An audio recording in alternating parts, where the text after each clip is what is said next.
ರಸ್ತೆ ದಾಟುತ್ತಿದ್ದ ವೇಳೆ ಖಾಸಗಿ ಬಸ್ ಡಿಕ್ಕಿ.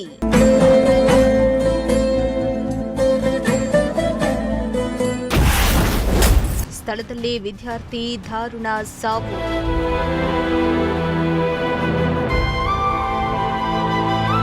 ಅತಿ ವೇಗದಲ್ಲಿ ಬರ್ತಾ ಇದ್ದ ಖಾಸಗಿ ಬಸ್ ಡಿಕ್ಕಿ ಹೊಡೆದು ಭೀಕರ ಅಪಘಾತ ಸಂಭವಿಸಿದ್ದು, ರಸ್ತೆ ದಾಟ್ತಾ ಇದ್ದ ವಿದ್ಯಾರ್ಥಿ ಸ್ಥಳದಲ್ಲಿ ಸಾವನ್ನಪ್ಪಿರುವ ಘಟನೆ ಬೆಂಗಳೂರಿನ ಹೆಣ್ಣೂರು ಪೊಲೀಸ್ ಠಾಣಾ ವ್ಯಾಪ್ತಿಯಲ್ಲಿ ನಡೆದಿದೆ.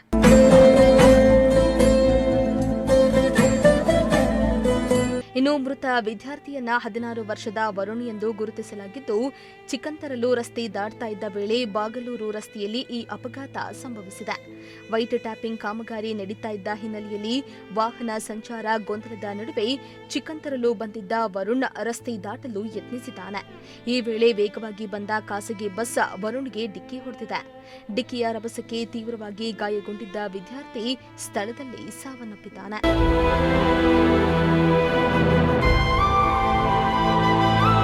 ಇನ್ನು ಇತ್ತೀಚೆಗಷ್ಟೇ ಎಸ್ಎಸ್ಎಲ್ಸಿ ಪರೀಕ್ಷೆಯಲ್ಲಿ ಉನ್ನತ ಶ್ರೇಣಿಯಲ್ಲಿ ಪಾಸ್ ಆಗಿದ್ದ ವರುಣ್ ಮುಂದಿನ ವಿದ್ಯಾಭ್ಯಾಸದ ಬಗ್ಗೆ ನೂರಾರು ಕನಸನ್ನ ಹೊತ್ತಿದ್ದಂತೆ. ಮಗನ ಸಾವಿನ ಸುದ್ದಿ ತಿಳಿದ ಕುಟುಂಬಸ್ಥರ ಆಕ್ರಂದನ ಮುಗಿಲು ಮುಟ್ಟಿದೆ. ಸದ್ಯ ವಿಷಯ ತಿಳಿದು ಹೆಣ್ಣೂರು ಠಾಣೆಯ ಪೊಲೀಸರು ಘಟನಾ ಸ್ಥಳಕ್ಕೆ ಧಾವಿಸಿ ಖಾಸಗಿ ಬಸ್ ಚಾಲಕನನ್ನ ವಶಕ್ಕೆ ಪಡೆದುಕೊಂಡಿದ್ದು, ಪ್ರಕರಣವನ್ನ ದಾಖಲಿಸಿಕೊಂಡು ಮುಂದಿನ ತನಿಖೆಯನ್ನ ಕೈಗೊಂಡಿದ್ದಾರೆ.